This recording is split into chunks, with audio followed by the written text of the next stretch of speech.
Cuando mi propio hijo me llamó viejo inútil, delante de 50 invitados en su boda, supe que el hombre que había criado durante 35 años ya no existía.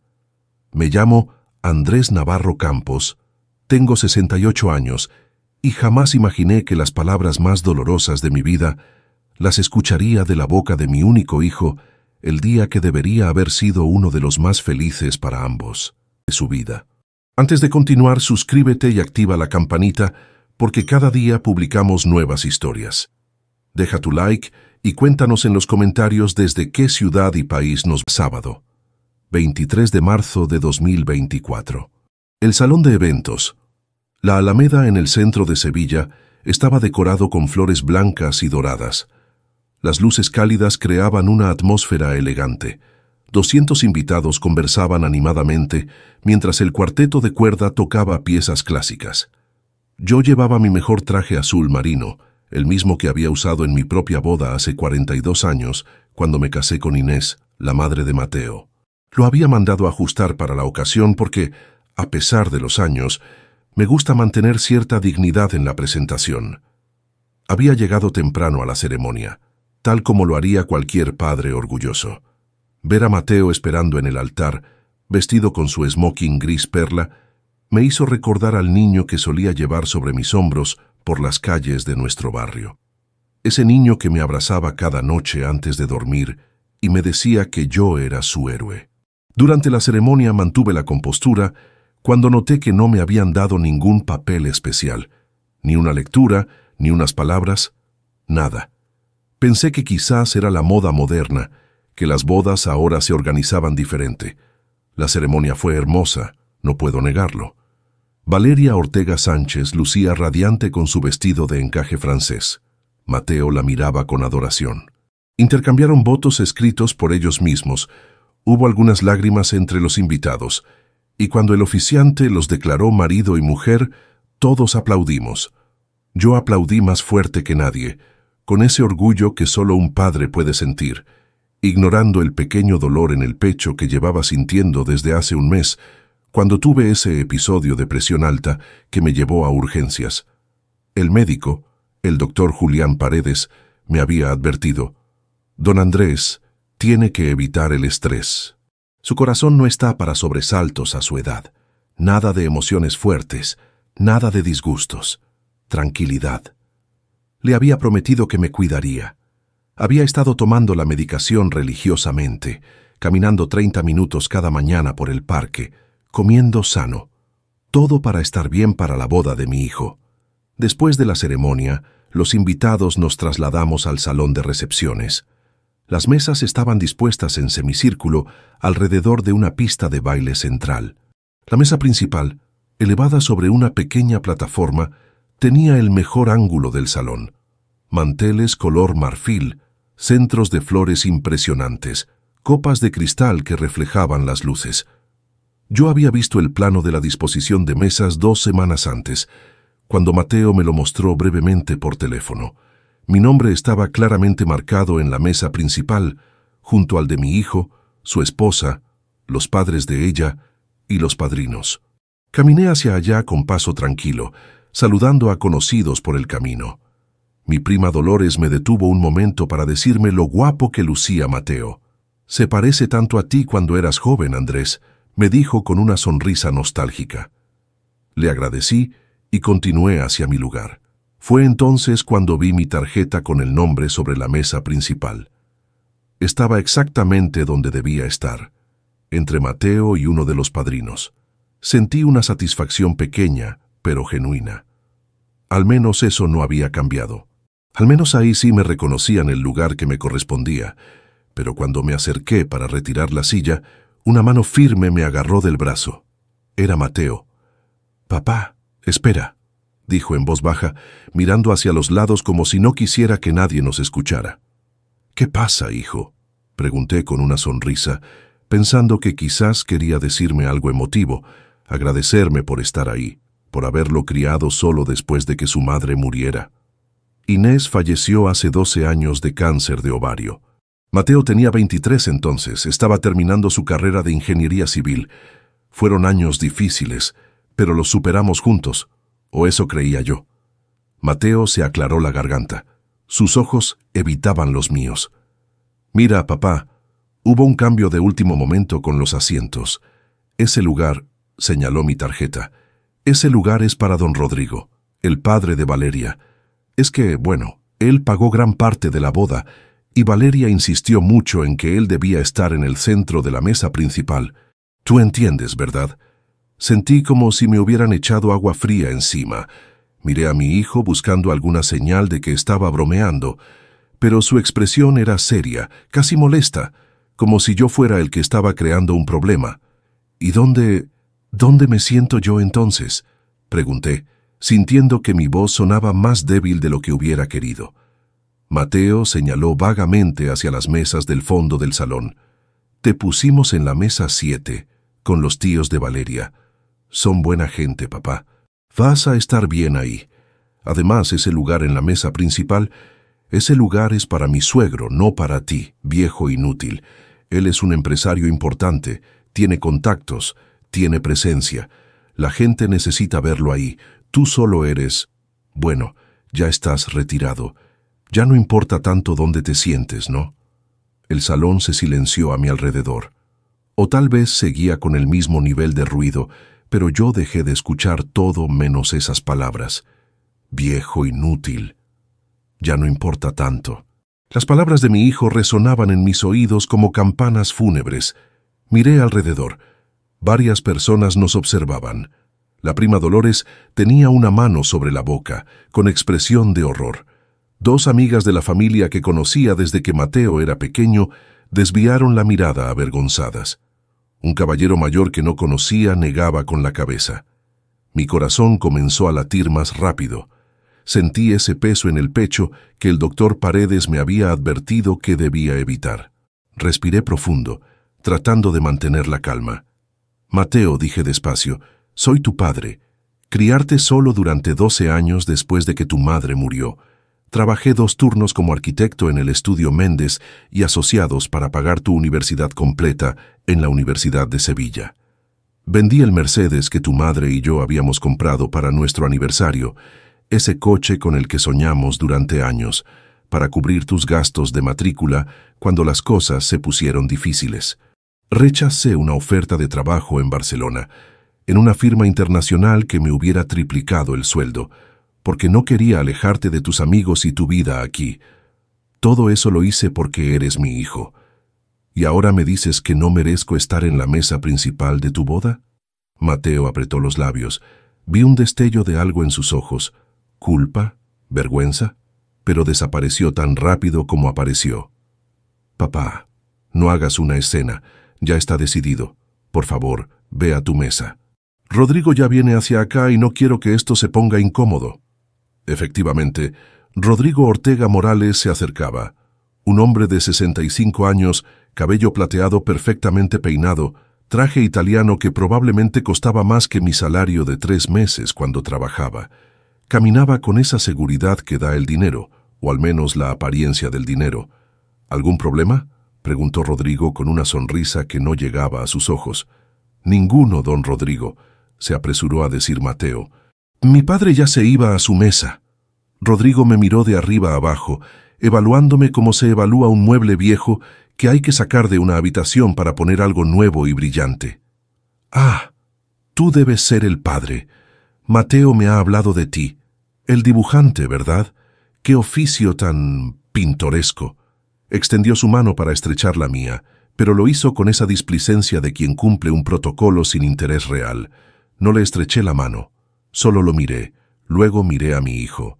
En ese momento, 35 años de paternidad, de sacrificios, de noches sin dormir cuidándolo cuando estaba enfermo, de reuniones escolares, de partidos de fútbol bajo el sol, de ayudarlo con tareas de matemáticas, de enseñarle a afeitarse, de consolarlo cuando su primera novia lo dejó, de celebrar cada uno de sus logros como si fueran míos. Todo eso se redujo a este momento. A mi hijo diciéndome que no merecía un lugar junto a él porque ya no era útil. Sentí la mirada de docenas de personas sobre mí, algunos con pena, otros con curiosidad morbosa. Esto era lo que Mateo quería evitar. La escena, el drama, que su padre, anticuado y dramático, arruinara su boda perfecta. Así que no se la di. Asentí lentamente. Metí la mano en el bolsillo interior de mi chaqueta y saqué el sobre blanco que había preparado. Dentro había 5.000 euros en efectivo. Era el regalo que había planeado darle a Mateo. Dinero que había ahorrado durante el último año, reduciendo gastos, guardando cada euro que podía. Pensaba dárselo para que lo usara en su luna de miel a las Maldivas o para amueblar el apartamento que estaban comprando. Se lo extendí a Dolores, que estaba cerca. «Prima, ¿podrías darle esto a los novios más tarde? Diles que es mi regalo», dije con voz calmada. Dolores tomó el sobre con manos temblorosas, con lágrimas en los ojos. Asintió sin decir palabra. Miré a Mateo una última vez. Él ya había apartado la vista, ocupado ahora en bromear con Rodrigo sobre algo, como si yo ya no existiera ahí. Me di la vuelta y caminé hacia la salida del salón. No hacia la mesa 7, hacia la puerta. Cada paso se sentía como caminar con piedras en los zapatos. Pasé junto a caras conocidas que no sabían qué decir. Escuché murmullos a mi espalda. Alguien susurró: «¡Qué vergüenza!». No sé si se referían a mí o a Mateo. Llegué al vestíbulo del salón. El aire fresco de marzo me golpeó la cara cuando salí al estacionamiento. Las luces de la ciudad parpadeaban a lo lejos. El cielo estaba oscureciendo, tomando ese tono azul profundo que precede a la noche completa. Caminé hasta mi Seat Ibiza del 2015. Un coche modesto, pero funcionaba bien. Lo había mantenido impecable durante estos 9 años. Me senté en el asiento del conductor, cerré la puerta y durante 1 minuto completo solo me quedé ahí, mirando el volante. Las palabras de Mateo seguían resonando. Viejo, inútil. Ya no importa tanto. Sentí la presión en el pecho aumentar. El corazón latía irregular.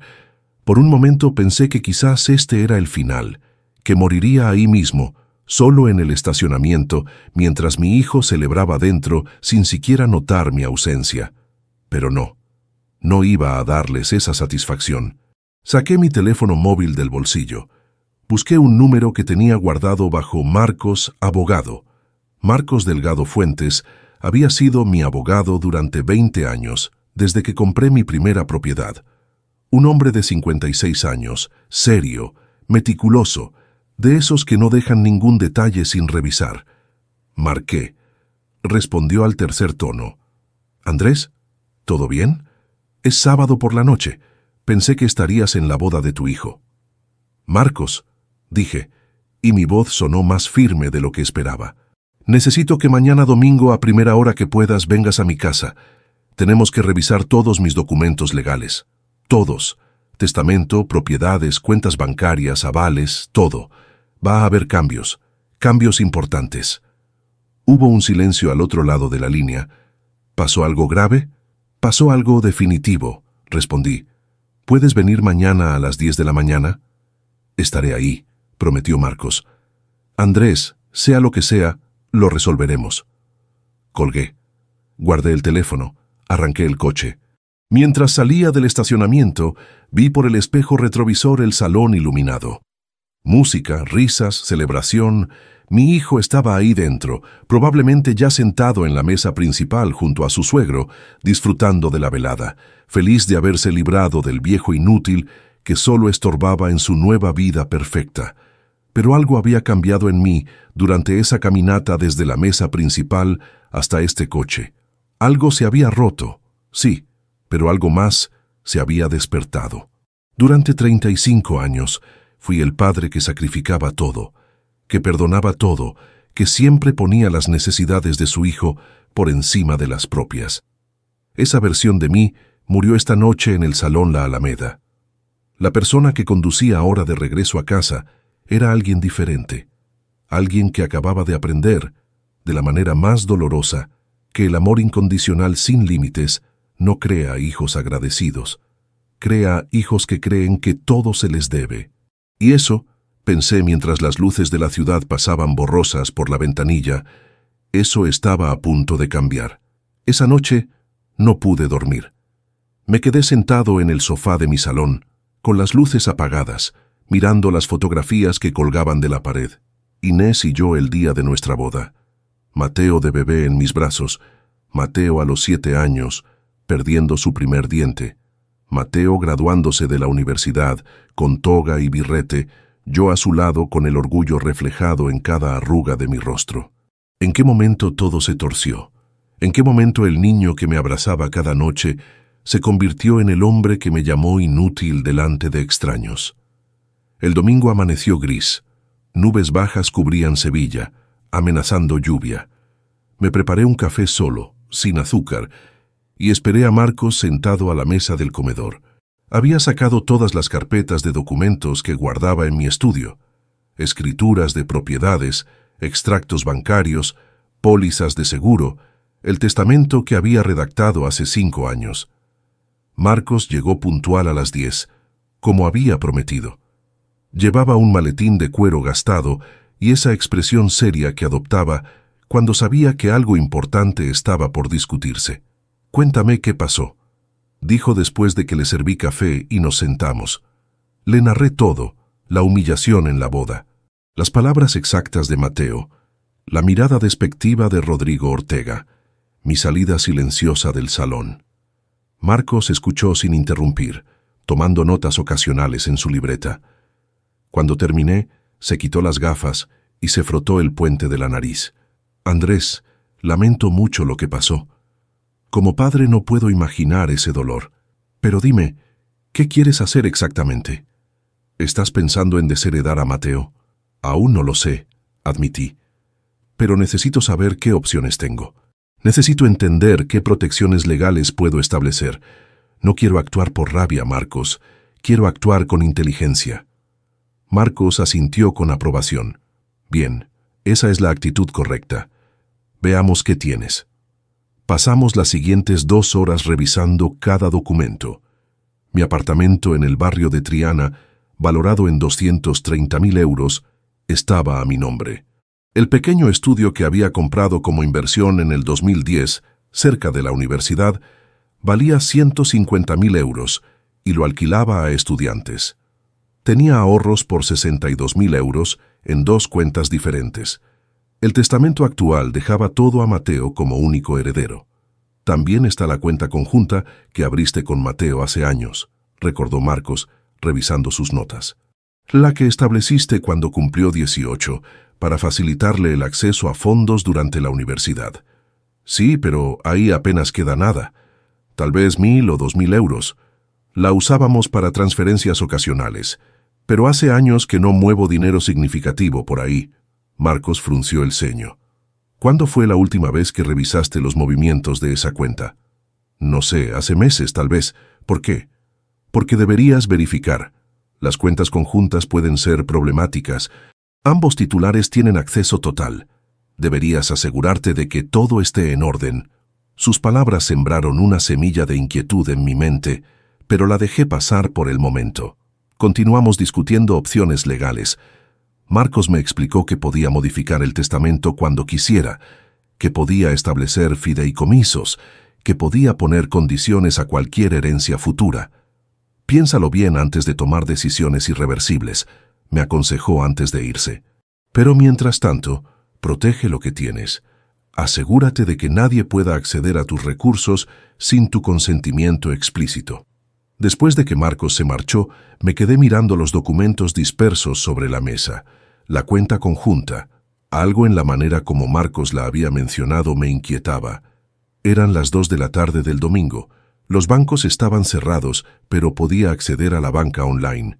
Encendí mi ordenador portátil, un Lenovo que había comprado hace 3 años y que funcionaba perfectamente para mis necesidades básicas. Ingresé al sitio web del Banco Santander. Coloqué mi usuario y contraseña. Navegué hasta la cuenta conjunta que compartía con Mateo. Cuenta número es 7 90040000345678891. El saldo actual era de 48.322 euros con 17 céntimos. Me quedé mirando la pantalla, confundido. Eso no podía estar bien.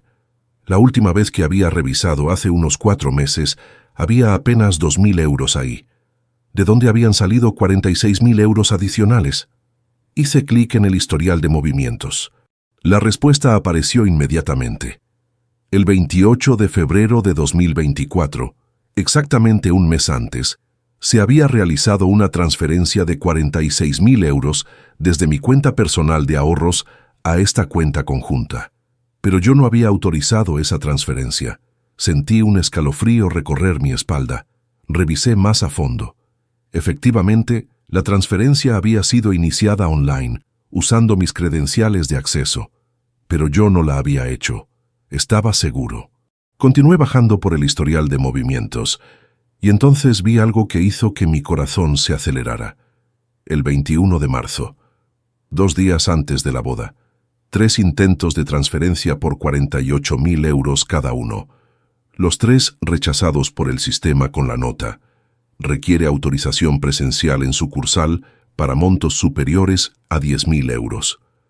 Alguien había intentado vaciar esa cuenta 3 veces, 2 días antes de la boda de Mateo, y solo había 2 personas con acceso a esa cuenta: Mateo y yo. Me levanté de la silla tan bruscamente que casi la tiré. Caminé por el salón, tratando de procesar lo que acababa de descubrir. Mi hijo no solo me había humillado públicamente. Mi hijo había intentado robarme. O tal vez había una explicación. Tal vez fue un error. Tal vez su cuenta se había hackeado. Tal vez, pero en el fondo, sabía que no había explicación inocente. Los 46.000 euros transferidos desde mi cuenta personal un mes antes. Los 3 intentos de sacar todo el dinero justo antes de la boda. El cambio gradual en el comportamiento de Mateo durante los últimos 2 años, desde que conoció a Valeria y su familia. Todo encajaba en un patrón que no quería ver, pero que ya no podía ignorar. Tomé el teléfono y llamé a Marcos nuevamente. Andrés, ¿qué pasa? ¿Estás bien? Marcos, necesito que vuelvas. Ahora. Encontré algo. Algo grave. Marcos llegó en menos de 40 minutos. Le mostré la pantalla del ordenador, los movimientos, las transferencias, los intentos de retirar el dinero. Su expresión se endureció mientras leía. Esto es intento de fraude bancario, Andrés. Esto es un delito. Es mi hijo, dije, y mi voz sonó hueca incluso para mí. No puedo denunciar a mi propio hijo. Entonces al menos protégete. Cancela esa cuenta conjunta inmediatamente. Mañana a primera hora vamos al banco y la cerramos.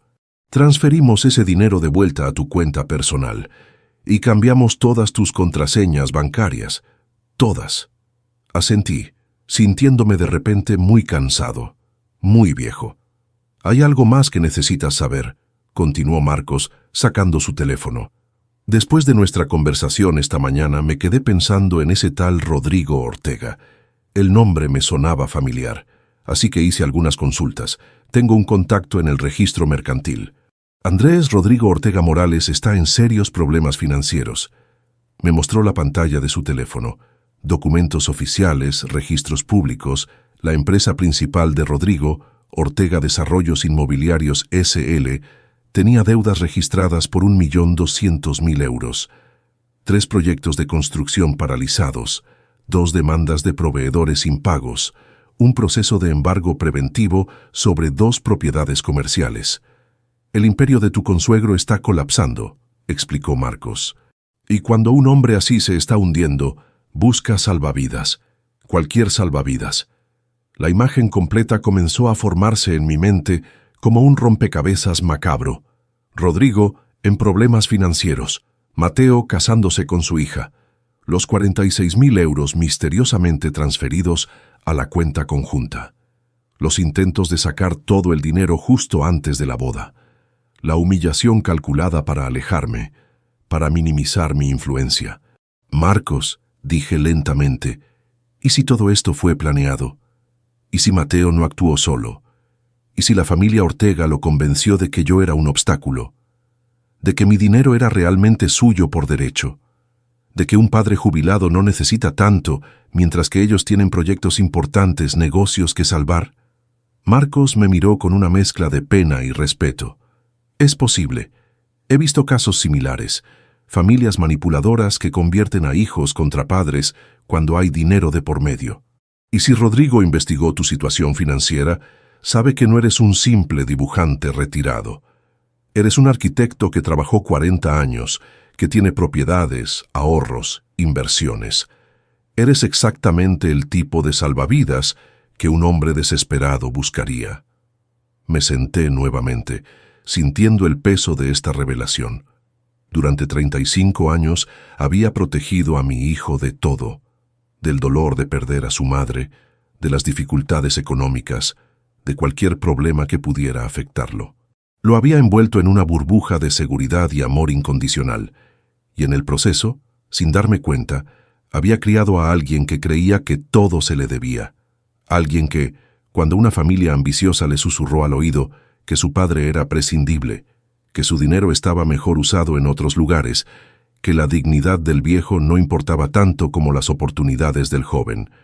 Alguien que escuchó y estuvo de acuerdo. «¿Qué quieres hacer?», preguntó Marcos suavemente. Miré por la ventana.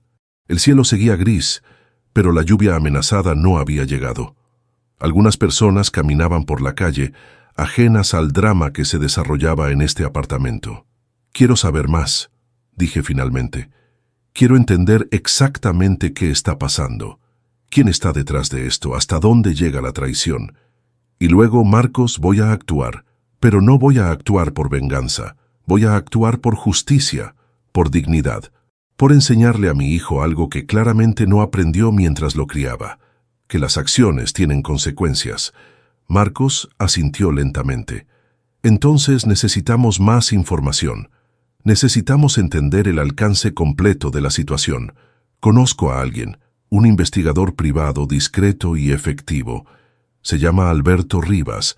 Si hay algo más que descubrir sobre los Ortega, sobre las finanzas de Mateo, sobre qué más está pasando que no sabemos, Alberto lo encontrará».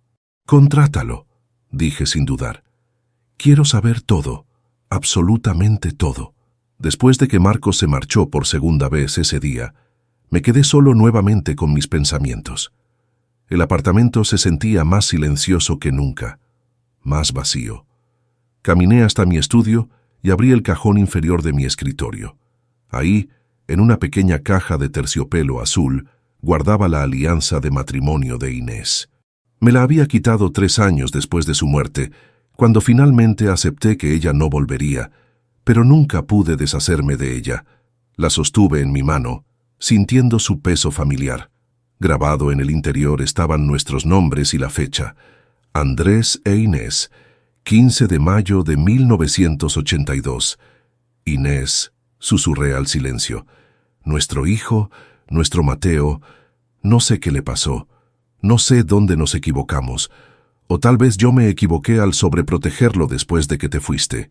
Al no dejar que enfrentara consecuencias, al darle siempre todo lo que pedía porque quería compensar tu ausencia.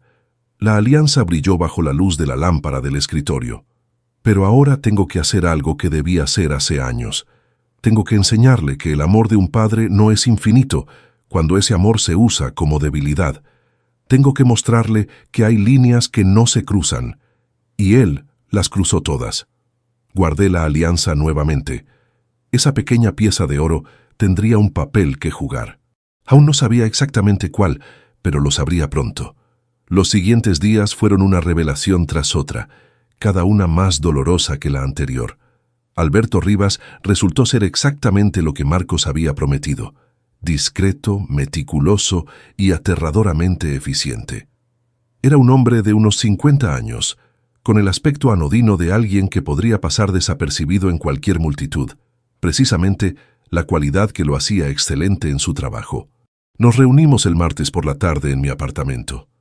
Alberto llevaba una carpeta delgada que colocó sobre la mesa del comedor con cuidado, como si contuviera explosivos. «Don Andrés, he estado trabajando desde el domingo por la noche cuando Marcos me contactó. Lo que voy a mostrarle no será agradable, pero necesita saberlo todo antes de tomar cualquier decisión». Abrió la carpeta. El primer documento era un registro de llamadas telefónicas. Alberto había conseguido, mediante contactos que prefirió no detallar, los registros de las comunicaciones de Mateo, durante los últimos 6 meses. Su hijo ha estado en contacto frecuente con Rodrigo Ortega, muy frecuente. A veces 3 o 4 llamadas diarias. Esto comenzó hace aproximadamente 2 años, poco después de que empezara a salir con Valeria. Pasó a otro documento. Capturas de pantalla de conversaciones de WhatsApp. Mi estómago se revolvió al reconocer el número de teléfono de Mateo. Estas conversaciones me las proporcionó una fuente dentro del círculo familiar, alguien que quedó muy disgustado con lo que presenció en la boda. Empecé a leer. Las primeras conversaciones eran de un grupo llamado Familia Ortega Plaus Mateo. Mi hijo escribía con entusiasmo sobre mí, pero no de la manera que un hijo debería hablar de su padre. Mi viejo tiene propiedades que ni siquiera usa. Un apartamento en Triana y otro cerca de la universidad que alquila. Vive solo en uno, ¿para qué necesita 2? Está siendo egoísta guardando todo eso cuando nosotros tenemos planes reales, proyectos que podrían generar mucho más.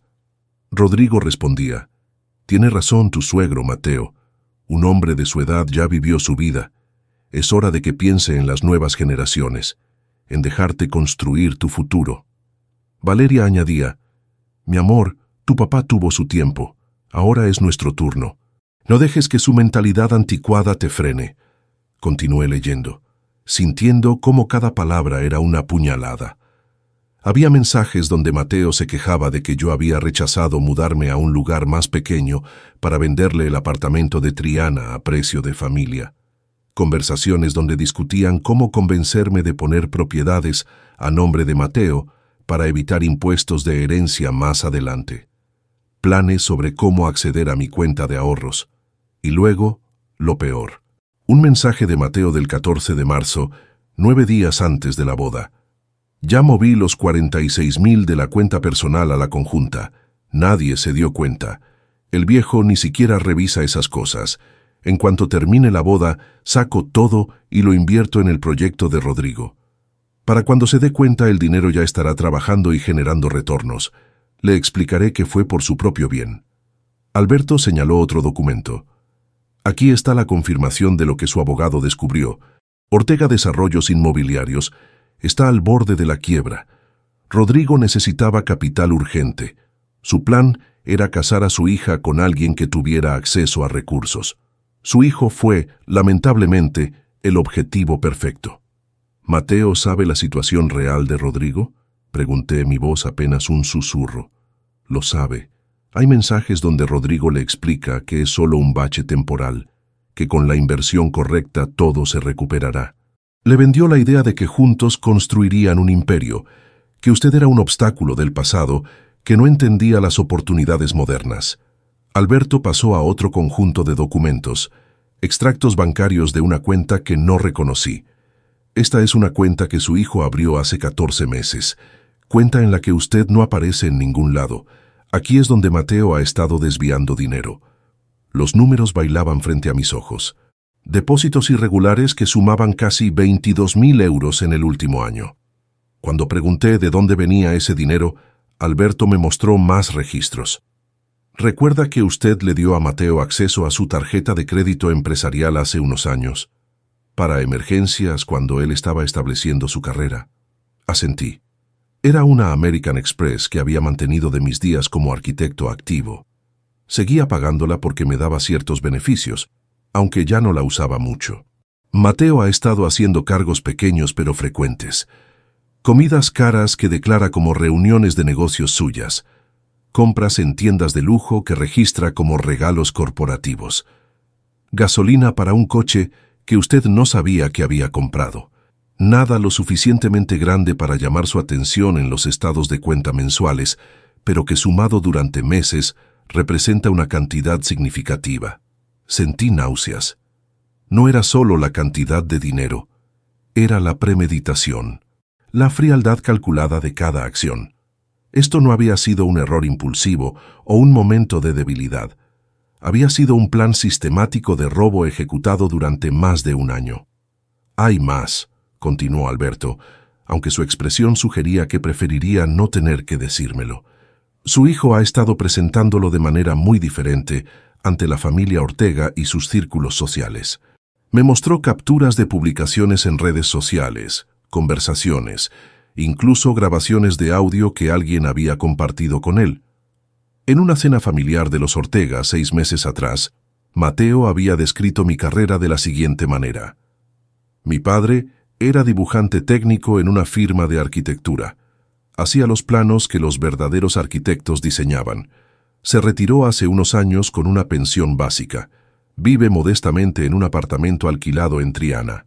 Cada palabra era una mentira o una distorsión. Yo había sido arquitecto senior en Méndez y asociados durante 32 años. Había diseñado edificios que seguían en pie por toda Andalucía. El apartamento de Triana era mío, comprado con el sudor de décadas de trabajo. Mi pensión era más que decente, resultado de años de cotizaciones completas. Pero Mateo había reescrito mi historia para hacerme pequeño, insignificante, fácil de descartar. ¿Por qué?, me escuché preguntar en voz alta. ¿Por qué haría esto? Alberto cerró la carpeta lentamente. En mi experiencia, don Andrés, cuando alguien está a punto de traicionar a un ser querido, primero necesita deshumanizarlo en su propia mente, convencerse de que esa persona no merece lealtad. Su hijo construyó una versión falsa de usted, un personaje menor sin logros reales, porque es más fácil robar y desechar a ese personaje que al padre real que lo crió con sacrificio. Las palabras de Alberto resonaron en el silencio del apartamento. Tenía razón, por supuesto. Mateo había tenido que matarme en su mente antes de poder traicionarme en la realidad. Hay un último elemento que descubrí, dijo Alberto, sacando un sobre adicional. Y este me sorprendió incluso a mí. Tiene una aliada inesperada en esta situación. Del sobre sacó una fotografía. Una mujer de unos 62 años, elegante, con cabello castaño recogido en un moño. La reconocí de la boda. Era Beatriz Sánchez Morales, la madre de Valeria. Beatriz me contactó directamente cuando supo que alguien estaba investigando a su familia. Quería hablar. Don Andrés, esta señora está profundamente avergonzada de lo que su marido y su hija le hicieron en esa boda. Dice que ese no es el tipo de familia en la que ella creía estar. Alberto me explicó que Beatriz había presenciado toda la humillación en la recepción. Había visto cómo me echaban de la mesa principal. Había escuchado las palabras crueles de Mateo y había sentido vergüenza genuina. Después de la boda, cuando confrontó a su marido y su hija, ellos se rieron. Le dijeron que yo era irrelevante, que lo importante era el dinero y los contactos que eventualmente podrían extraer. Esa fue la gota que colmó el vaso para Beatriz. Me había estado observando durante el compromiso y la preparación de la boda. Había visto a un padre amoroso, que claramente adoraba a su hijo, y ahora veía a ese mismo padre siendo usado y descartado como basura. Beatriz quiere reunirse con usted. Dice que tiene información adicional que podría serle útil. Información sobre los planes a largo plazo que Rodrigo tiene respecto a sus propiedades y sus finanzas. Está dispuesta a testificar si fuera necesario. Su matrimonio con Rodrigo está prácticamente terminado, soportado solo por apariencias, y ya no siente ninguna lealtad hacia él.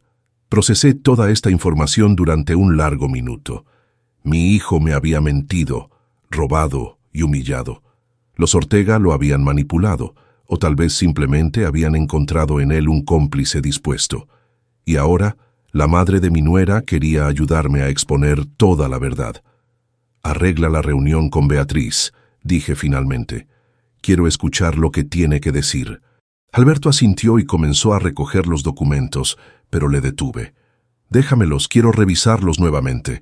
Quiero asegurarme de que entiendo cada detalle, cada mentira, cada traición. Porque cuando actúe, cuando tome las decisiones que tengo que tomar, quiero estar absolutamente seguro de que estoy haciendo lo correcto. Después de que Alberto se marchó, me quedé sentado con la carpeta abierta frente a mí. Revisé cada documento nuevamente, esta vez más lentamente, dejando que cada revelación se asentara. Los mensajes de WhatsApp donde mi hijo hablaba de mí como si fuera un obstáculo inconveniente. Los registros bancarios que mostraban su robo sistemático. Las mentiras contadas a otros sobre quién era yo y qué había logrado en mi vida. Pensé en Inés. en cómo habíamos soñado juntos con el futuro de nuestro hijo. Las noches que pasamos despiertos cuando era bebé, turnándonos para mecerlo cuando tenía cólicos. Los sacrificios que hicimos, las vacaciones que no tomamos, las cosas que no compramos para nosotros porque preferíamos invertir en su educación, en su futuro. ¿Esto era el resultado de todo ese amor?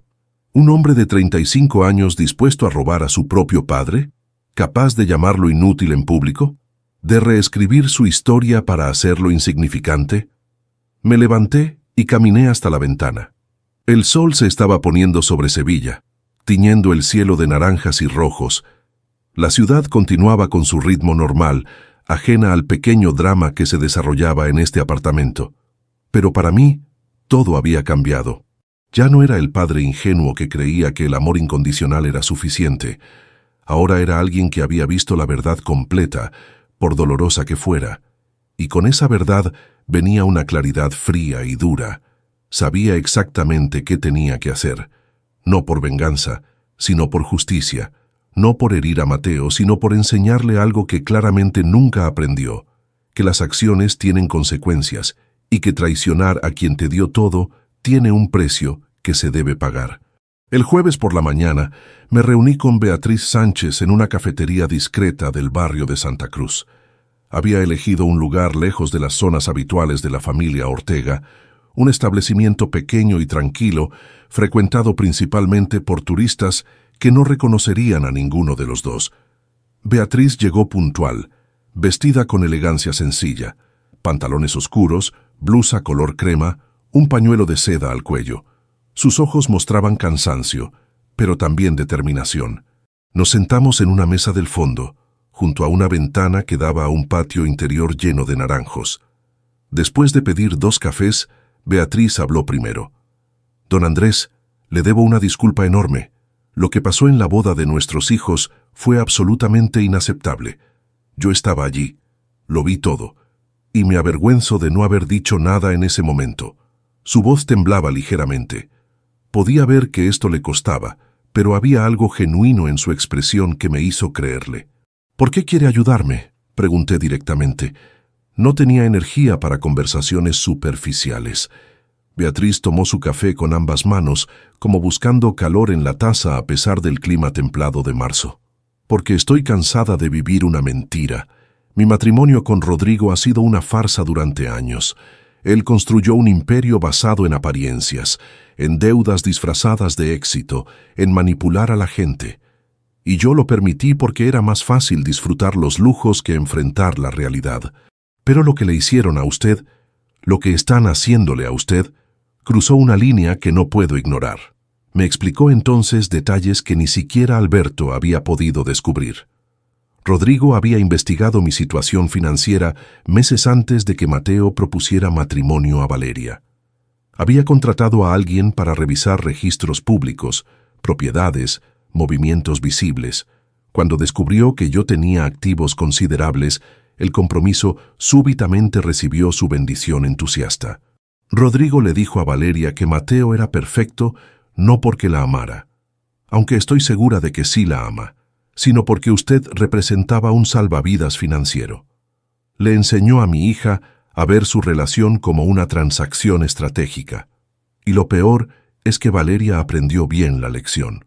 Beatriz sacó entonces de su bolso una memoria USB que deslizó sobre la mesa hacia mí.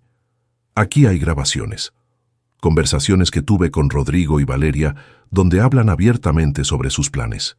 Rodrigo quería que Mateo lo convenciera a usted de invertir en sus proyectos fallidos. Después del intento fallido de sacar el dinero de la cuenta conjunta, el plan B era que Mateo lo convenciera de firmar como avalista de un préstamo comercial enorme. Un préstamo que Rodrigo nunca planeaba pagar, dejándolo a usted con la deuda completa. Sentí un escalofrío. Si yo hubiera sido menos cuidadoso, si no hubiera salido de esa boda cuando lo hice, si Marcos no me hubiera aconsejado revisar mis cuentas, estaría camino a perder todo lo que había construido durante 40 años de trabajo. También están los documentos fiscales de Rodrigo, evasión de impuestos, facturas falsas, sociedades fantasma. He estado guardando copias durante años, en caso de que algún día necesitara protegerme. Ahora quiero que usted los tenga. No solo para su protección, sino porque alguien tiene que detener a Rodrigo antes de que arruine más vidas. Tomé la memoria USB y la guardé en el bolsillo interior de mi chaqueta. Pesaba apenas unos gramos, pero sentía como si cargara toneladas. ¿Qué va a pasar con su hija cuando todo esto salga a la luz?, pregunté. Beatriz cerró los ojos brevemente, el dolor visible en su rostro. Valeria es adulta. Tomó decisiones. Tendrá que enfrentar las consecuencias. Yo la amo, pero no puedo protegerla de su propia avaricia. Tal vez esto sea la lección que necesita aprender antes de que termine convirtiéndose en una réplica exacta de su padre. Nos quedamos en silencio por un momento, dos padres unidos por el dolor de ver a sus hijos elegir caminos destructivos. «Hay algo más», añadió Beatriz. «Rodrigo estaba presionando para que firmara usted el aval esta semana. Mateo tenía instrucciones de contactarlo mañana viernes con una historia urgente sobre una oportunidad de inversión que no podía esperar. Iban a presentarle documentos falsos, proyecciones financieras inventadas, todo para convencerlo de firmar rápido antes de que tuviera tiempo de investigar adecuadamente. Esa información confirmaba mis peores sospechas. No había sido solo humillación casual o descuido cruel en la boda. Había sido parte de un plan más grande para debilitarme emocionalmente, aislarme, hacerme sentir que ya no importaba, para luego manipularme cuando estuviera vulnerable. Después de la reunión con Beatriz, regresé directamente al despacho de Marcos. Le entregué la memoria USB y le conté todo lo que había aprendido. Marcos la insertó en su ordenador y comenzó a revisar los archivos. Su expresión se volvió más sombría con cada documento que abría. «Andrés, esto es dinamita pura. Con esta información, Rodrigo Ortega podría enfrentar cargos criminales. Y Mateo está implicado como cómplice en varios de estos esquemas. No quiero destruir a mi hijo», dije firmemente. «Quiero protegerme y enseñarle una lección, pero no quiero verlo en prisión». Marcos asintió comprendiendo la distinción. «Entonces actuamos estratégicamente. Primero, aseguramos tus activos de manera que nadie pueda tocarlos. Segundo, cortamos cualquier conexión financiera entre tú y Mateo. Tercero, dejamos claro que cualquier intento adicional de acceder a tu dinero será tratado como el crimen que es». Pasamos las siguientes horas planificando cada movimiento con precisión quirúrgica. Marcos llamó a un notario de confianza, Felipe Torres, que podía venir a su oficina esa misma tarde para formalizar documentos urgentes. A las 5 de la tarde, Felipe llegó con su maletín de trabajo. Era un hombre meticuloso de 63 años, con décadas de experiencia en derecho patrimonial. Le expliqué la situación en términos generales, sin entrar en todos los detalles dolorosos, pero dejando claro que necesitaba protección legal inmediata. Felipe trabajó con eficiencia impresionante. En 3 horas habíamos preparado y firmado múltiples documentos. Primero, un nuevo testamento que reemplazaba completamente el anterior. En este nuevo documento, Mateo seguía siendo mencionado, pero con condiciones muy específicas. Heredaría únicamente el apartamento de Triana, y solo si yo moría de causas naturales después de cumplir 80 años. Todo lo demás, el estudio cerca de la universidad, los ahorros, las inversiones, se destinaba a una fundación benéfica que estableceríamos para ayudar a arquitectos jóvenes de familias humildes a completar sus estudios. ¿Está seguro de esto, don Andrés?, preguntó Felipe mientras yo firmaba. Un testamento así va a causar complicaciones familiares. Las complicaciones familiares ya están aquí, respondí. Esto es simplemente reconocer la realidad y actuar en consecuencia. El segundo documento era una orden formal al Banco Santander para cerrar la cuenta conjunta inmediatamente y transferir los 48.322 euros de vuelta a mi cuenta personal. También incluía instrucciones de cambiar todas las contraseñas de acceso y establecer verificación de 2 factores para cualquier transacción superior a 500 euros. El tercer documento era el más satisfactorio. Una carta formal al banco donde tenía la tarjeta American Express, cancelando la tarjeta suplementaria que Mateo había estado usando y disputando todos los cargos realizados en los últimos 12 meses que pudieran clasificarse como fraudulentos. Marcos estimaba que podríamos recuperar al menos 18.000 euros de los 22.000 que Mateo había gastado. El cuarto documento era una notificación legal a Mateo Navarro Rueda, informándole que cualquier representación que hubiera hecho en mi nombre, cualquier compromiso financiero que hubiera sugerido que yo asumiría, quedaba por la presente anulada y sin efecto. Si alguien creía tener algún acuerdo conmigo basado en conversaciones con mi hijo, que se pusieran en contacto directamente con mi abogado. Finalmente, preparamos los papeles para crear una fundación sin ánimo de lucro llamada Fundación Inés Rueda para Arquitectos. Llevaría el nombre de mi difunta esposa, y su propósito sería dar becas completas a estudiantes de arquitectura de familias de bajos recursos. El terreno comercial que había planeado regalar a Mateo y Valeria sería transferido a esta fundación, junto con instrucciones de venderlo y usar los fondos para la dotación inicial. Cuando terminamos, eran casi las 9 de la noche. Tenía delante de mí una pila de documentos que representaban la desconexión legal completa entre mi hijo y mi patrimonio. Sentía una mezcla extraña de alivio y tristeza. Alivio porque había tomado control de la situación. Tristeza porque había llegado a este punto. Los documentos bancarios se procesarán mañana a primera hora, explicó Marcos. Para el mediodía del viernes, Mateo descubrirá que ya no tiene acceso a la cuenta conjunta. Probablemente intentará contactarte. Que lo intente, dije calmadamente. Ya no soy el padre que huye en silencio de una humillación. Ahora soy alguien diferente, alguien que ya no tiene miedo de establecer límites. Esa noche, de vuelta en mi apartamento, me senté en el mismo sofá donde había pasado la noche después de la boda, pero esta vez no me sentía perdido o confundido. Me sentía enfocado, determinado. Abrí mi ordenador portátil y comencé a redactar algo que había estado formándose en mi mente durante días. Una carta, no para enviarla todavía, sino para organizar mis pensamientos, para cristalizar exactamente qué quería decirle a Mateo cuando llegara el momento del enfrentamiento final. Escribí durante horas, borrando y reescribiendo, buscando las palabras exactas que expresaran no rabia, sino decepción profunda. No odio, sino dolor por lo que pudo haber sido y nunca sería. Cuando terminé, eran las 3 de la madrugada del viernes.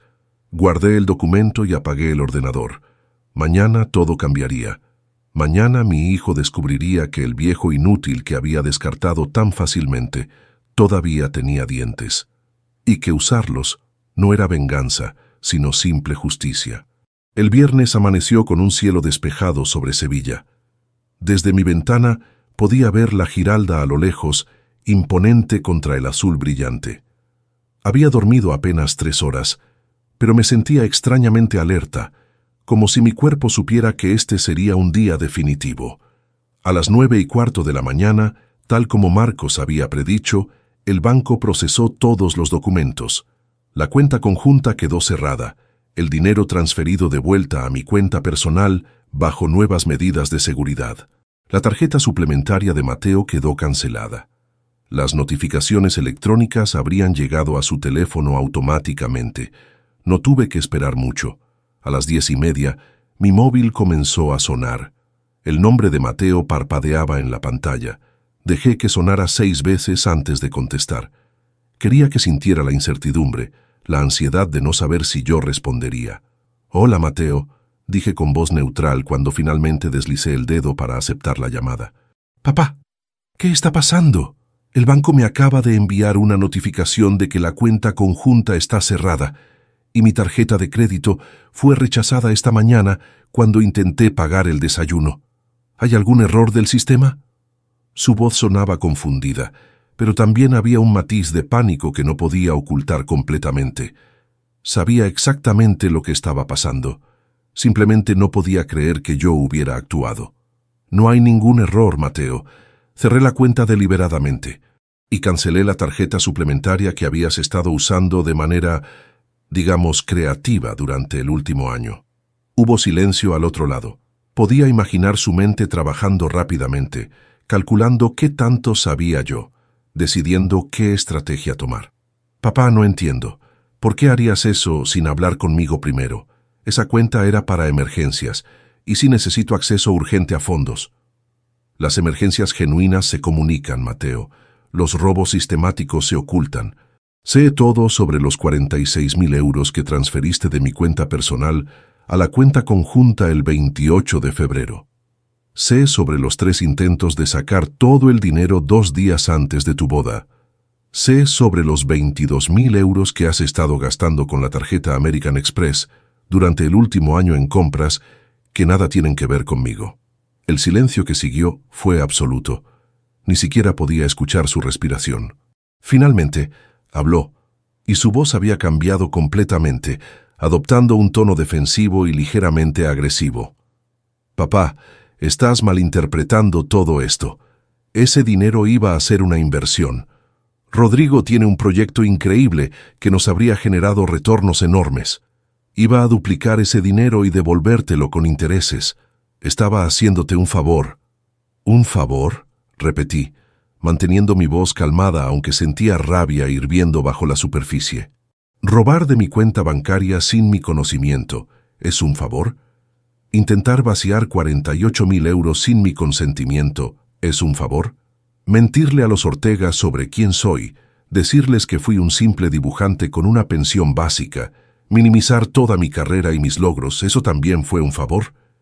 ¿Quién te dijo, papá, alguien te está llenando la cabeza con mentiras? Yo nunca dije esas cosas. Tengo las capturas de pantalla, Mateo.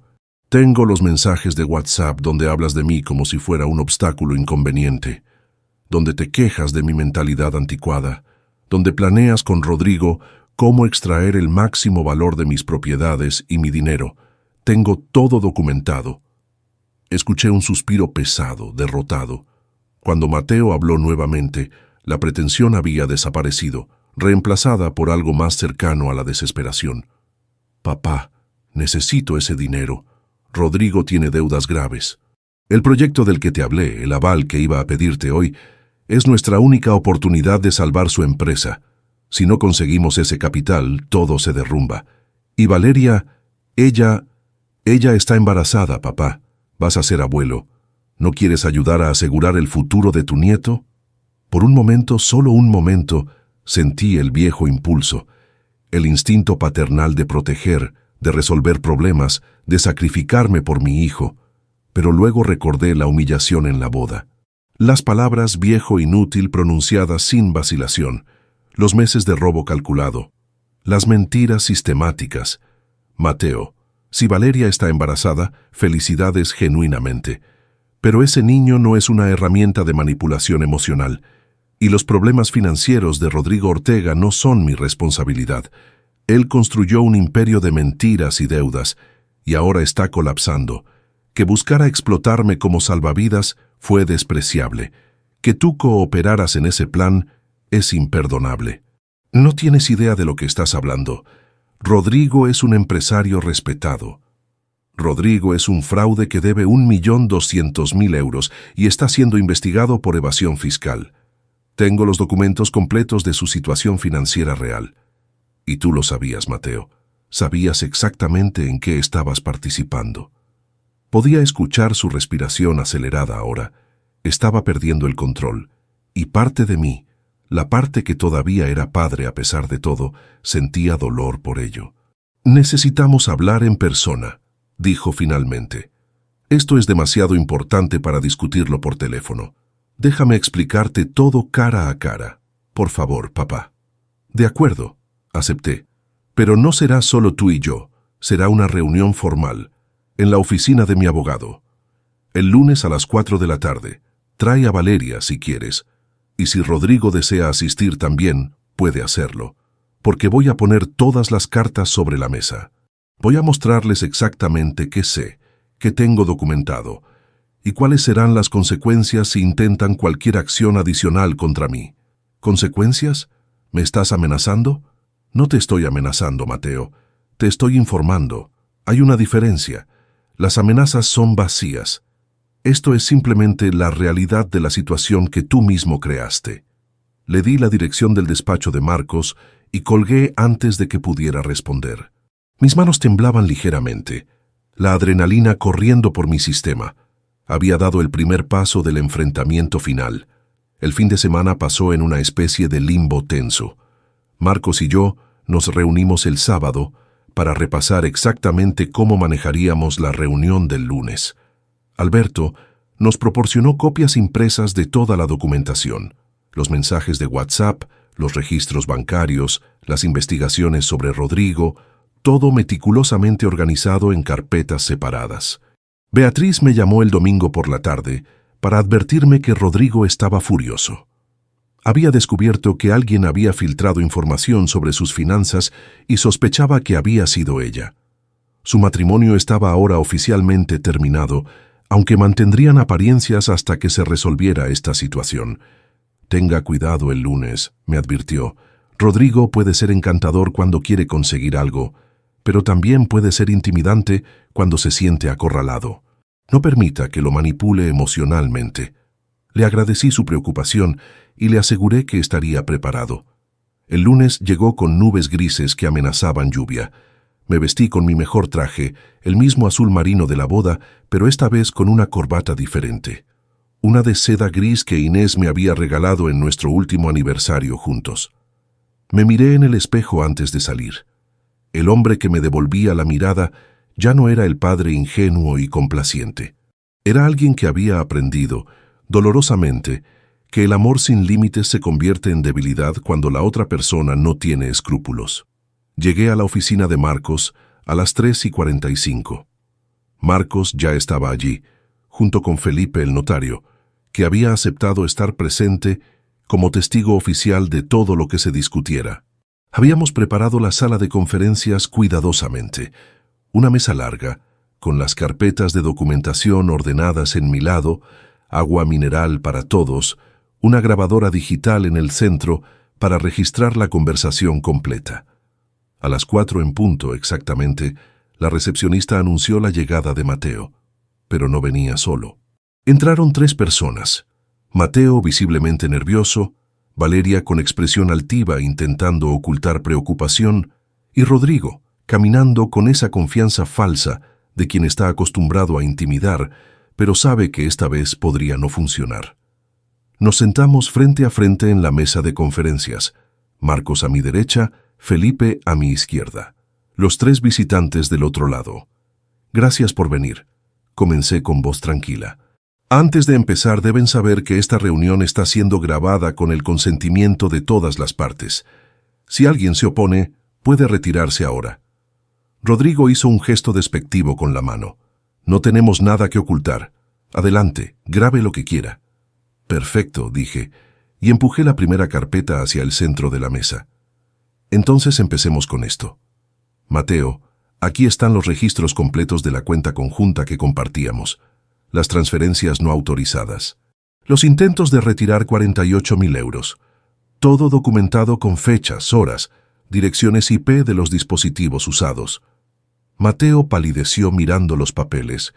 Valeria se inclinó para ver también, su expresión endureciéndose. «Eso fue un malentendido», empezó Mateo, pero levanté la mano. «No he terminado. Segunda carpeta. Tus gastos con mi tarjeta American Express durante los últimos 12 meses. 22.000 euros en compras que nada tienen que ver conmigo. El banco ya está procesando disputas por fraude. Probablemente tendrás que devolver la mayor parte». Empujé una tercera carpeta, esta vez dirigiéndome a Rodrigo. «Don Rodrigo, esta es especialmente para usted. Documentación completa de sus deudas, proyectos fallidos, investigaciones fiscales pendientes, 1.200.000 euros de obligaciones que no puede cumplir, 3 embargos en proceso, sociedades fantasma establecidas para ocultar activos. Todo aquí, en blanco y negro». Rodrigo se puso rojo, sus nudillos blancos donde apretaba el borde de la mesa.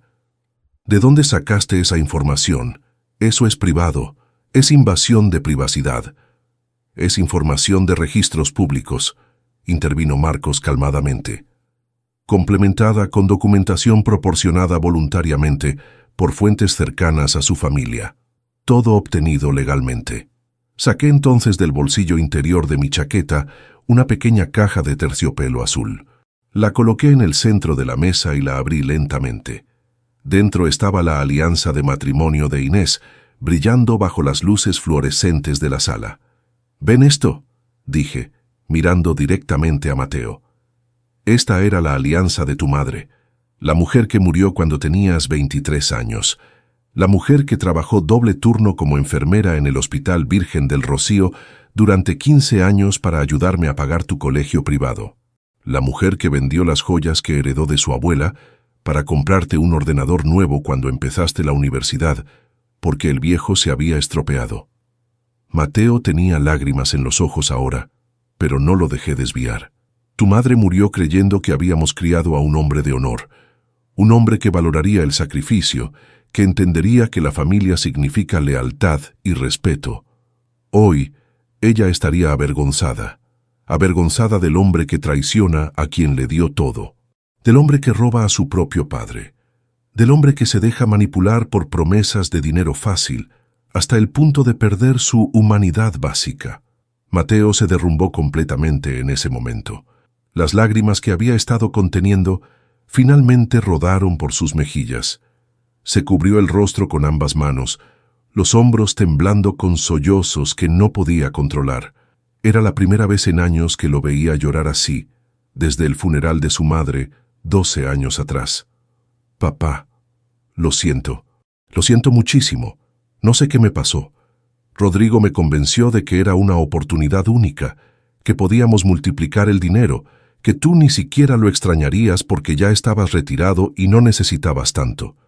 Y Valeria seguía diciendo que era lo mejor para nuestro futuro, para la familia que íbamos a formar. Me perdí en todo eso. Perdí de vista quién eres realmente, todo lo que has hecho por mí». Valeria lo miró con desprecio apenas disimulado, claramente molesta de que se estuviera desmoronando en lugar de mantener la fachada. Rodrigo, por su parte, se había recostado en su silla con los brazos cruzados, la mandíbula apretada, calculando probablemente su próximo movimiento. Dejé que Mateo llorara durante 1 minuto completo. Parte de mí, la parte que siempre sería su padre sin importar qué, quería levantarme, abrazarlo, decirle que todo estaría bien. Pero la parte nueva de mí, la que había nacido en el estacionamiento del Salón La Alameda hace 2 semanas, sabía que eso sería un error. El consuelo fácil no enseñaba nada. «Mateo», dije finalmente, mi voz suave pero firme, «las disculpas son palabras. Bonitas, necesarias tal vez, pero solo palabras. Lo que importan son las acciones y sus consecuencias. Tus acciones durante los últimos 2 años han demostrado quién elegiste ser, y esas elecciones tienen un precio». Empujé hacia él un sobre manila grande que Marcos había preparado. «Dentro encontrarás varios documentos. Primero, mi Nuevo Testamento. Has sido removido como heredero principal. Cuando yo muera, si muero de causas naturales después de los 80 años, heredarás únicamente el apartamento de Triana donde vivo actualmente. Nada más. Todo lo demás va a una fundación que lleva el nombre de tu madre, destinada a ayudar a jóvenes arquitectos de familias humildes». Mateo abrió el sobre con manos temblorosas, leyendo los documentos con incredulidad creciente. El segundo documento cancela formalmente cualquier obligación financiera que yo pudiera tener contigo. No hay más cuentas conjuntas, no hay más tarjetas suplementarias, no hay más acceso a mi dinero de ninguna forma. El tercero es una notificación legal de que cualquier compromiso que hayas sugerido en mi nombre queda anulado. Específicamente, no seré avalista de ningún préstamo. No invertiré en ningún proyecto de Rodrigo Ortega. No participaré en ningún esquema financiero relacionado con tu suegro. Rodrigo se inclinó hacia adelante bruscamente, su rostro enrojecido de furia. ¿Esquema financiero? ¿Así es como llamas a oportunidades legítimas de negocio? Escúchame bien, viejo arrogante. Tienes suerte de que tu hijo sea tan blando. Si fuera por mí, te demandaríamos por difamación, por calumnia, por cada insulto que has lanzado contra mi familia hoy. Marcos intervino antes de que yo pudiera responder, su voz cortante como cristal. Don Rodrigo, le sugiero encarecidamente que mida sus palabras. Tenemos evidencia documental de evasión fiscal, fraude comercial y conspiración para cometer robo mediante manipulación. Si alguien va a enfrentar demandas aquí, no será mi cliente. Ahora puede quedarse y escuchar el resto civilizadamente, o puede retirarse, pero elija rápido porque mi paciencia se está agotando. Rodrigo apretó los dientes, pero se recostó nuevamente en su silla, claramente evaluando si valía la pena continuar el enfrentamiento. Valeria puso una mano sobre el brazo de su padre en un gesto tranquilizador, aunque su expresión mostraba la misma rabia apenas contenida. Me volví nuevamente hacia Mateo, ignorando completamente a los otros dos. Hay una última cosa en ese sobre. Es una copia del registro de transferencia del terreno comercial que había planeado regalarles como obsequio de bodas. Ese terreno, valorado en aproximadamente 120.000 euros, ahora pertenece legalmente a la Fundación Inés Rueda. Se venderá y los fondos se usarán para becas completas para 5 estudiantes de arquitectura cada año, estudiantes que, a diferencia de ti, apreciarán la oportunidad que se les da. «Papá, por favor», suplicó Mateo, su voz ronca. «Sé que metí la pata, sé que no hay excusa para lo que hice, pero dame una oportunidad de arreglarlo. Puedo devolver el dinero, puedo trabajar para recuperar tu confianza. Solo no me alejes completamente. Valeria está embarazada, vas a ser abuelo. ¿No quieres conocer a tu nieto?» La carta del embarazo, jugada exactamente como Beatriz había predicho que lo harían. Respiré hondo, preparándome para decir algo que sabía que sería doloroso, pero necesario. Si Valeria está realmente embarazada, entonces ese niño merece nacer en una familia que valore la honestidad y la integridad. Mateo, yo seré abuelo de ese bebé biológicamente, pero no seré parte de su vida hasta que tenga edad suficiente para conocerme por sí mismo, sin las mentiras y distorsiones que ustedes le contarán sobre mí. Cuando ese niño tenga 18 años, si quiere buscarme, mi puerta estará abierta. Le contaré la verdad de quién fui, qué hice y por qué tomé las decisiones que tomé. Hasta entonces, mantengo distancia. Valeria se levantó abruptamente, su silla raspando contra el suelo. Eres un hombre cruel y amargado. Mateo te está ofreciendo una disculpa sincera y tú lo rechazas. ¿Qué tipo de padre le da la espalda a su propio hijo por un malentendido financiero? La miré directamente por primera vez desde que había entrado a la sala. No fue un malentendido, Valeria. Fue robo premeditado, fue conspiración, fue humillación calculada en el día que debería haber sido celebración familiar. Y tú fuiste parte integral de todo eso. Así que no me hables de crueldad cuando tú y tu familia construyeron un plan elaborado para explotarme y descartarme. Rodrigo se puso de pie también, tirando de Valeria hacia la puerta. No tenemos por qué escuchar más de esto. Mateo, si tienes algo de dignidad, te vienes con nosotros ahora. Pero Mateo se quedó sentado, mirando los documentos esparcidos frente a él como si fueran piezas de un rompecabezas que finalmente empezaba a comprender. Había algo diferente en sus ojos ahora, algo más allá del llanto y la desesperación. Quizás era la primera chispa genuina de comprensión sobre la magnitud de lo que había perdido. «Váyanse ustedes», dijo Mateo sin levantar la vista. «Necesito hablar con mi padre a solas». Rodrigo resopló con desdén. «Estás cometiendo un error, muchacho. Ese viejo no vale la pena tu tiempo ni tu lealtad. Nosotros somos tu familia ahora». «Salgan», repitió Mateo, esta vez con más firmeza. «Por favor». Valeria miró a su padre, luego a Mateo y finalmente a mí con odio puro en sus ojos, antes de salir de la sala dando un portazo. Rodrigo la siguió después de lanzarme una última mirada amenazante que no me intimidó en lo más mínimo. Cuando se fueron, la sala quedó en silencio salvo por el zumbido suave del aire acondicionado. Marcos y Felipe se miraron, y Marcos hizo un gesto sutil, preguntando si debían dejarnos solos. Asentí, y ambos se retiraron discretamente a la oficina contigua, dejando la puerta entreabierta. Mateo y yo nos quedamos sentados frente a frente en esa mesa de conferencias, separados por montones de papeles que documentaban la destrucción de nuestra relación. «No sé cómo llegamos aquí», dijo finalmente, su voz apenas un susurro. «Recuerdo cuando era niño y tú eras mi héroe. Podías arreglar cualquier cosa. Sabías todas las respuestas. Me hacías sentir seguro sin importar qué pasara. ¿Cuándo perdí eso? ¿Cuándo empecé a verte como un obstáculo en lugar de como mi padre?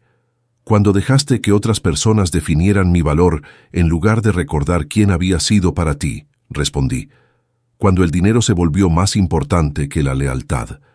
Cuando las promesas de éxito fácil te cegaron a la realidad de que estabas traicionando al único hombre que siempre, siempre estuvo de tu lado».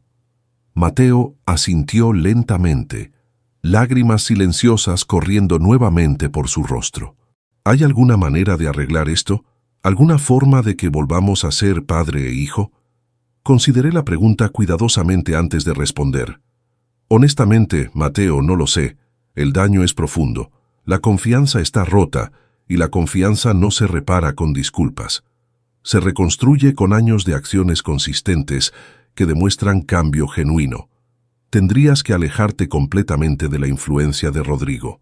Tendrías que enfrentar las consecuencias de tus acciones sin intentar minimizarlas o justificarlas. Tendrías que convertirte en el hombre que tu madre y yo creíamos que serías, no el hombre que Rodrigo Ortega quiso moldearte para ser. ¿Y si lo intento? ¿Si realmente cambio? Entonces tal vez con tiempo podamos encontrar alguna forma de relación. Pero nunca será lo que fue Mateo. Ese padre que lo perdonaba todo, que sacrificaba todo, que siempre ponía tus necesidades primero sin importar el costo para mí mismo. Ese hombre murió hace 2 semanas en el Salón La Alameda. El hombre que está sentado frente a ti ahora tiene límites. Tiene dignidad que no negociará. Y tiene la claridad para ver que el amor sin respeto mutuo no es amor en absoluto, es solo debilidad disfrazada. Nos quedamos en silencio durante varios minutos más. Finalmente, Mateo recogió los documentos, los guardó cuidadosamente en el sobre y se puso de pie. «Voy a pensar en todo esto. Voy a intentar entender realmente qué hice y por qué fue tan grave. Y tal vez algún día pueda mirarte a los ojos sin sentir esta vergüenza aplastante». Se dirigió hacia la puerta, pero se detuvo antes de salir. «Para que lo sepas, realmente lo siento. Y no solo porque me atraparon o porque hay consecuencias. Lo siento porque finalmente estoy empezando a entender lo que perdí, lo que destruí con mis propias manos». Después de que se fue, Marcos y Felipe regresaron a la sala. Nos sentamos en silencio por un momento antes de que Marcos hablara. «Eso fue intenso. ¿Cómo te sientes?». Pensé en la pregunta. ¿Cómo me sentía? Exhausto, ciertamente. Triste por lo que pudo haber sido y nunca sería. Pero también, sorprendentemente, sentía algo parecido a la paz. «Me siento libre», dije finalmente. Libre de la carga de ser el padre perfecto que siempre sacrifica. Libre de la obligación de salvar a alguien que no quiere ser salvado. Libre para vivir el resto de mi vida según mis propios términos. Los meses siguientes pasaron en una especie de calma extraña. Mateo intentó contactarme varias veces, mensajes cuidadosos que mostraban más reflexión que antes. No los ignoré completamente, pero mantuve respuestas breves y formales. Beatriz cumplió su palabra y se separó oficialmente de Rodrigo, proporcionando toda la documentación necesaria para que las autoridades fiscales iniciaran investigaciones formales contra él. En junio, 3 meses después del enfrentamiento, tomé una decisión. Vendí el apartamento de Triana donde había vivido durante 25 años. Demasiados recuerdos, algunos hermosos pero otros ahora teñidos de amargura. Compré una casa más pequeña en Cádiz, cerca del mar, en un vecindario tranquilo lleno de jubilados y familias jóvenes. La Fundación Inés Rueda se estableció oficialmente en julio. El primer grupo de 5 becarios fueron seleccionados en septiembre, jóvenes brillantes de familias trabajadoras que nunca habrían podido pagar la universidad sin ayuda. Ver sus rostros cuando recibieron la noticia, la gratitud genuina y el asombro de que alguien creyera en ellos lo suficiente para invertir en su futuro, me recordó por qué el sacrificio valía la pena cuando era para las personas correctas. En octubre, 6 meses después de la boda que cambió todo, recibí un sobre por correo certificado. Era de Mateo. Dentro había un cheque por 18.000 euros, la cantidad que finalmente el banco había confirmado como recuperable de sus gastos fraudulentos con la tarjeta de crédito, junto con una carta de 3 páginas escritas a mano. La carta era diferente de sus intentos anteriores de comunicación. No había excusas, no había justificaciones, no había súplicas. Era simplemente un reconocimiento honesto de cada error, cada mentira, cada momento donde había elegido mal. Explicaba que se había separado temporalmente de Valeria, que había cortado contacto con Rodrigo completamente, que estaba en terapia intentando entender cómo había llegado a ese punto de traicionar todo lo que decía valorar. No mencionaba el embarazo, y yo tampoco pregunté. Algunas cosas se revelarían con tiempo o permanecerían privadas, y estaba en paz con cualquiera de las dos opciones. No respondí la carta inmediatamente. La guardé en un cajón de mi nuevo escritorio en mi nueva casa, junto con la alianza de Inés y las fotografías viejas de tiempos más felices. Tal vez algún día respondería, tal vez no. Lo importante era que ya no sentía la urgencia de arreglar las cosas, de rescatar la relación a cualquier costo. Ahora, sentado en el pequeño balcón de mi casa en Cádiz, mirando el atardecer sobre el Atlántico, reflexiono sobre todo lo que sucedió. La traición, el dolor, las revelaciones, el enfrentamiento y finalmente esta extraña paz que encontré del otro lado. Aprendí que el amor paternal no significa aceptar cualquier comportamiento. Aprendí que establecer límites no es crueldad, sino respeto propio. Aprendí que a veces la mejor lección que puedes darle a alguien es dejarles enfrentar las consecuencias completas de sus acciones sin rescatarlos. Y aprendí, quizás lo más importante, que nunca es demasiado tarde para convertirte en la persona que deberías haber sido desde el principio. Alguien que se valora a sí mismo tanto como valora a otros. Alguien que entiende que la dignidad no se negocia, sin importar cuánto amor esté involucrado. La brisa marina trae el olor a sal y libertad. En la distancia puedo ver las luces de los barcos pescadores preparándose para la jornada nocturna.